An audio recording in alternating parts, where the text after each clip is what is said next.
jabatan, semua menjauh. Begitu dekat dengan Allah, walillahil mathalul a'la, semua mendekat kepada kita. Apapun yang anda butuhkan pasti akan datang kepadamu. Tapi kalau anda jauh sebentar saja dari Allah, Allah jauhkan segalanya darimu. Maka kita menyambut Ramadan dengan istiqamah dalam menjalankan ibadah. Ada yang bilang apa? Saya setiap hari baca satu ayat. Apa-apa. Jangan meremehkan kebaikan sekecil apapun. Jaga ibadah.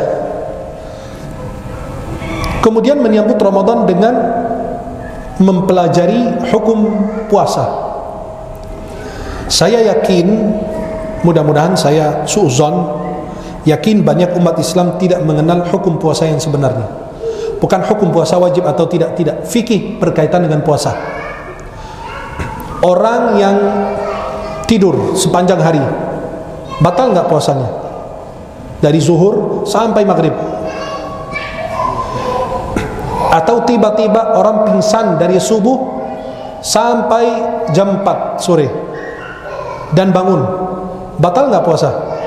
Itu kan ada hukumnya. Antum mau berenang siang hari Ramadan karena gerah panas, ya, boleh nggak? Antum ini mau disuntik vaksin, antum mau disuntik vitamin, antum mau disuntik apalah gitu. Sekarang vaksin itu kan udah berapa kali kan? Allahu alam sampai yang keberapa nanti. Ini baru 2, baru 3 ya. Belum lagi yang keempat, Umi Corona datang bawa vaksin 1, tantannya Corona datang bawa jaga. Ini keluarga Corona, Masya Allah, keluarga besar, dan tidak ada habis-habisnya mereka. Jadi kalau saya disuntik siang hari Ramadan, batal nggak?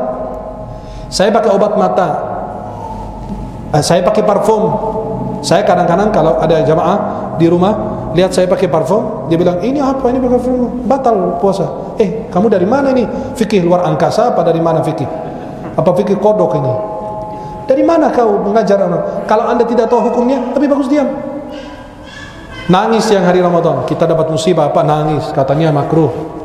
Makruh kenapa? Orang dapat musibah, masa disuruh nggak boleh nangis? Kemudian orang yang puasa tapi tidak sholat, orang sholat tidak puasa, hukumnya apa? Berkaitan dengan fikih puasa. Saya bekam siang hari Ramadan, boleh apa enggak? Saya donor darah siang hari Ramadan, boleh apa enggak? Itu banyak persoalan. Sholat tarawih itu berapa rakaat? Kan perlu kita mengkaji. Apakah 23, apakah 11, apa gimana? Terus kalau saya sholat bersama imam Isya, tarawih dan witir. Halo? Isya, tarawih, witir.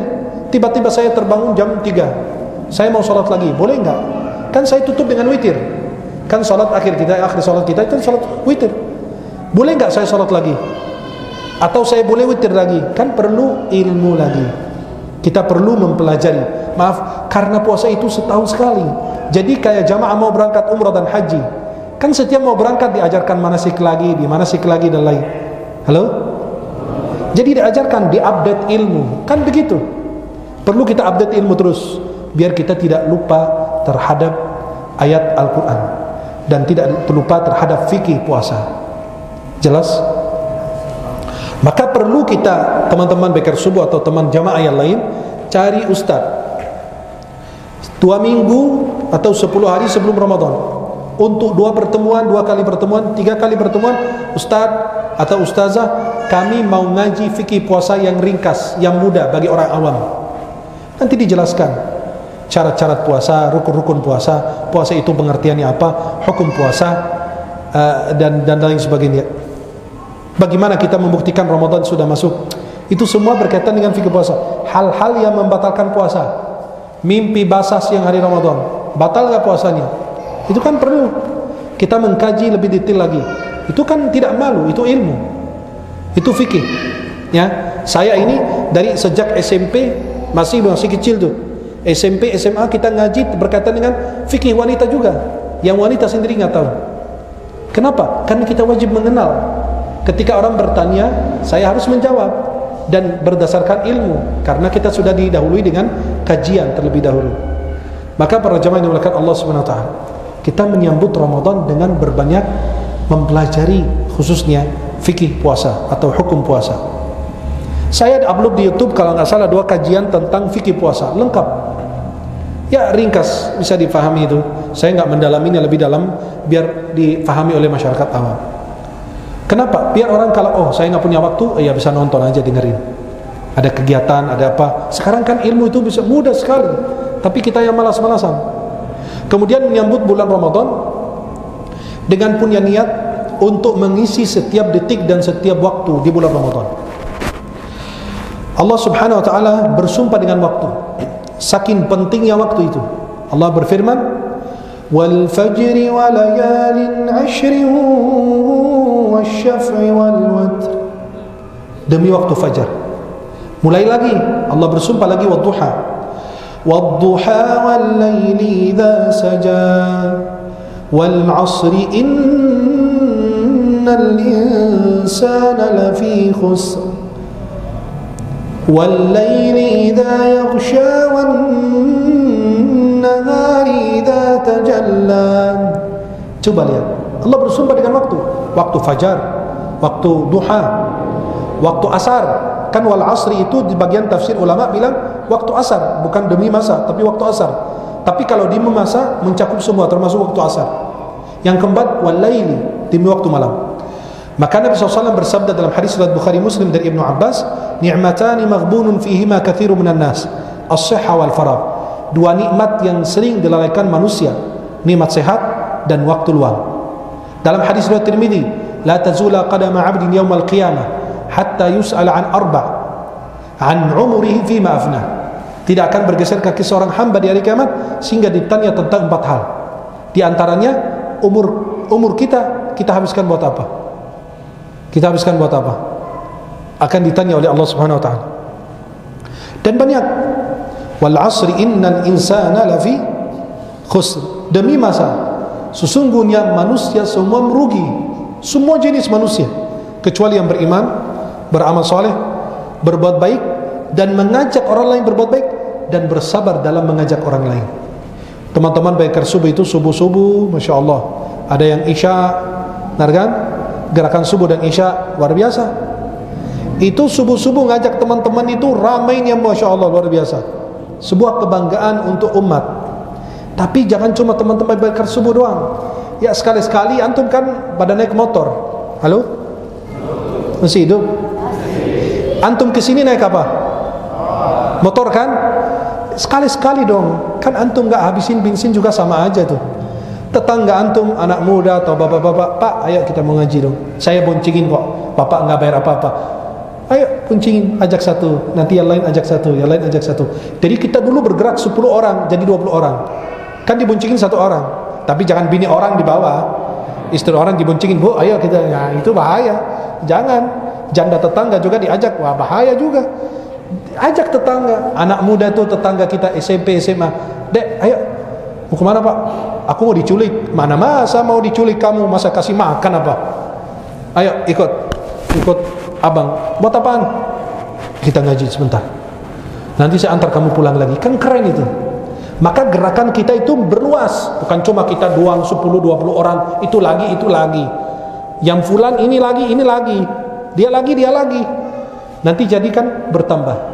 Saya dapat pahala pengajian, dapat pahala 1 orang lagi. Jelas? Maka setiap kali kajian, ayo ajak. Kita mau salat tarawih di mana? Cari masjid-masjid yang imamnya bagus suaranya. Ayo kita berbondong-bondong datang salat isya dan tarawih. Kita ngajak orang 1, 2 orang, 3 orang lagi. Dia mau bawa motor boleh, kita boncengin boleh, tak masalah. Jadi apa? Kita mengajak orang lain mengisi waktu kita dengan hal yang bermanfaat. Jadi dalam bulan Ramadan ini menyambutnya dengan berniat untuk khatam Quran minimal 1 kali. Imam Syafi'i di bulan Ramadan ini beliau mengkhatam Al-Quran selama Ramadan itu 60 kali. Halo? Berapa kali? Kita khatam juz amma aja bulan Ramadan susah payah. 60 kali. Dalam sehari 2 kali khatam. Bayangkan, masuk akal mana? Segitu berkahnya waktu yang Allah berikan kepada mereka. Imam Syafi'i itu meninggal usia muda, usia 54. Sekitar itu. Imam Syafi'i itu ilmunya mendunia. Imam Nawawi usia 46, 47 sudah meninggal, belum sempat nikah lagi. Nggak mikirin nikah. Kalau kita baru lahir udah mikirin nikah. Usia 15 tahun udah lirik kanan kiri, teman-teman pada nikah muda, saya belum. Nikah itu tepat, bukan cepat.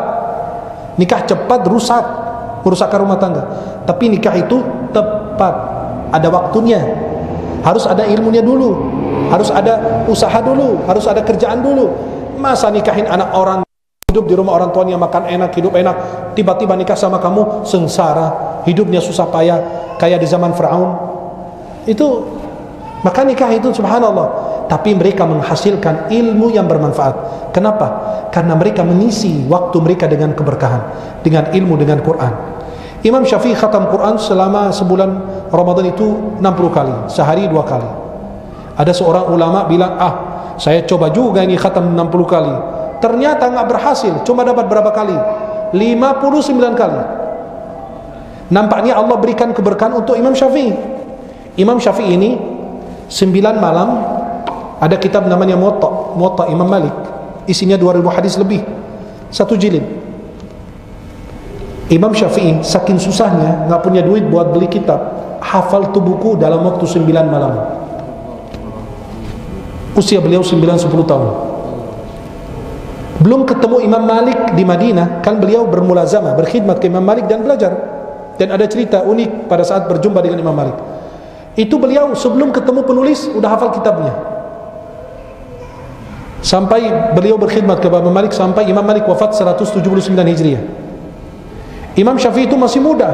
Beliau usia 15 tahun sudah diizinkan menjadi mufti di Makkah. Bayangkan, Makkah.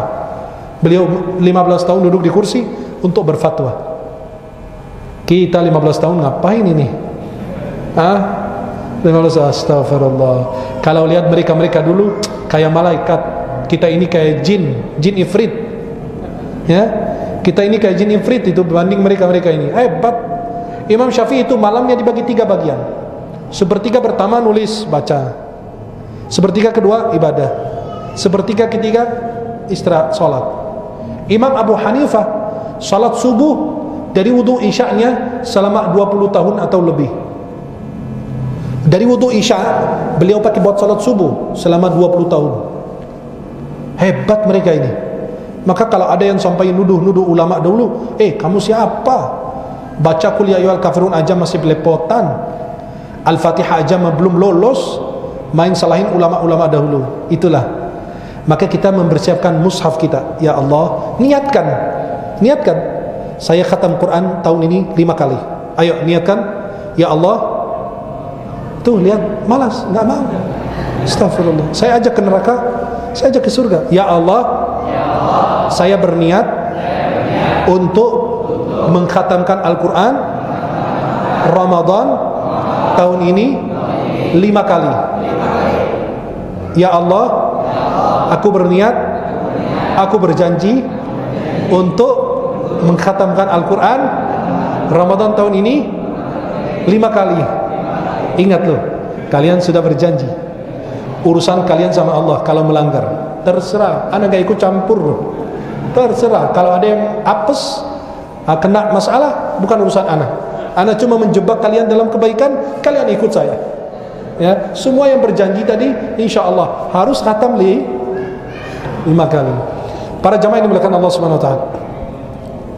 Jadi kita berniat.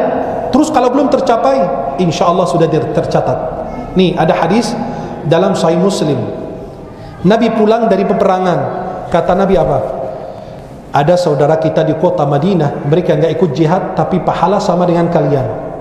Kata sahabat, bagaimana ya Rasulullah? Kata Nabi, mereka ini dapat pahala persis seperti kalian, mereka enggak kemana-mana, masih di kota Madinah. Apa kata Nabi? Habasahumul udhr, dihalangi oleh uzur.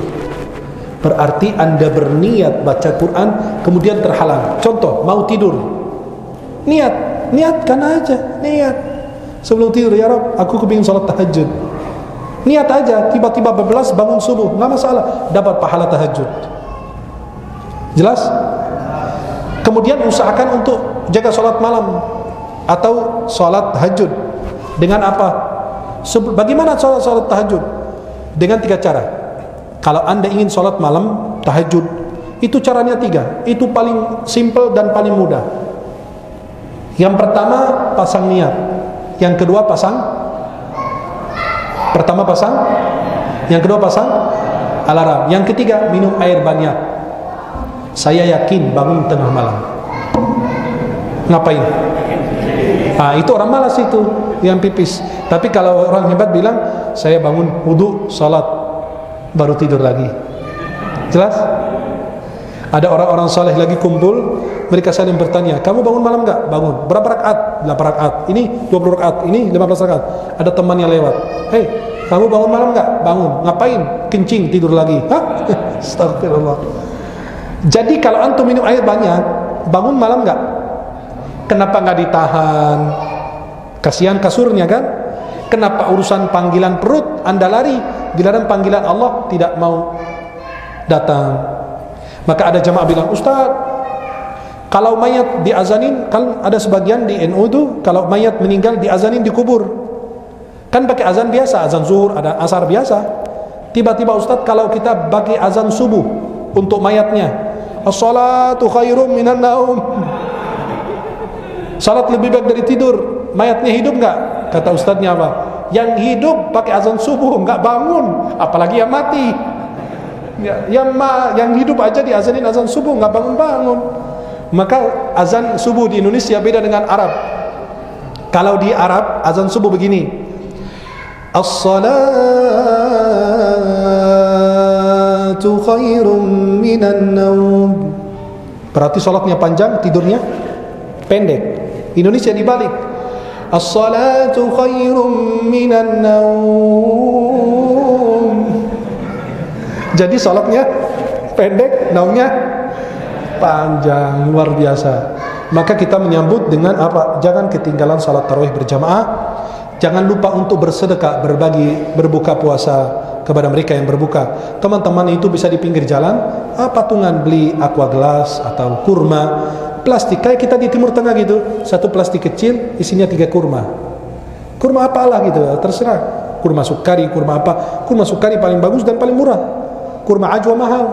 Silahkan yang Anda bisa patungan dari sekarang, persiapkan setiap hari 5.000. Kumpulin tuh uang, kirim ke masjid ini, Masjid Aisyah ini, kirim apa? 2-3 dus orang berbuka takjil. Cari musola kirimin, cari masjid-masjid dikasih, panti asuhan kasih, orang fakir miskin berbagi. Terus berbanyak amal soleh di bulan Ramadan. Nanti Allah pasti akan balas dengan pahala yang berlipat. Maka para jemaah yang dimuliakan Allah Subhanahu wa taala, dan banyak sekali amalan-amalan lain, itu di antara yang paling penting kita jaga adalah kita bertaubat. Kemudian yang kedua, kita istiqamah dalam menjalankan amal soleh, berniat mengkhatamkan Al-Quran, jangan sia-siakan waktu. Kemudian kita bisa menyambut Ramadan dengan berbanyak sedekah. Kemudian menjaga lisan. Hati-hati, jangan sampai Anda termasuk orang yang cuma ya dapat dari puasa lapar dan haus doang, selebihnya ya nauzubillah. Kemudian menyambut Ramadan dengan membekali diri dengan ilmu, dengan fikih puasa. Saya jelaskan ke teman-teman tadi, ya manggil satu ustaz, duduk di satu musalla masjid, habis subuh ngaji. Kan teman pikir subuh ini ada seminggu sekali kalau nggak salah, Sabtu atau Ahad gitu, mereka biasa berkumpul, manggil ustaz, manggil jamaah, pembahasan fikih puasa, menyambut Ramadan dengan mempelajari fikih puasa, fiqhus siyam. Ayo pelajari, nanti apa? Kita dapat pahala banyak orang. Jika orang faham tentang agama dan fikih, insyaallah menjadi keberkahan untuk kita semuanya. Mudah-mudahan kita semua senantiasa berada dalam lindungan Allah. Mudah-mudahan kita semua sehat walafiat untuk mendapatkan Ramadan, kita semua dalam keadaan sehat lahir dan batin, dan mudah-mudahan kita selalu terjaga dari hal-hal yang tidak ridha Allah Subhanahu wa taala. Mudah-mudahan sebagaimana bertemukan di dunia dalam taat, Allah bertemukan kita kembali di dalam surga Allah Subhanahu wa taala. Saya ingin memberikan waktu yang mau bertanya seputar tema atau yang lain, dipersilahkan insyaallah. Kami berikan kesempatan bagi teman-teman dan jamaah yang ingin bertanya seputar tema maupun yang lain. Wallahu taala a'la wa a'lam bis-shawab.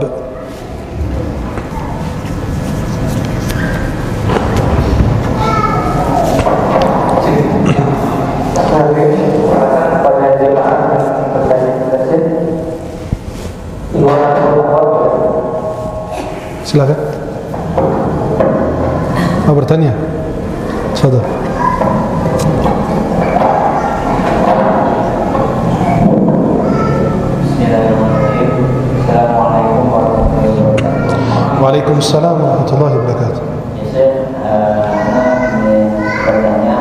Ana ingin menjawab insyaallah.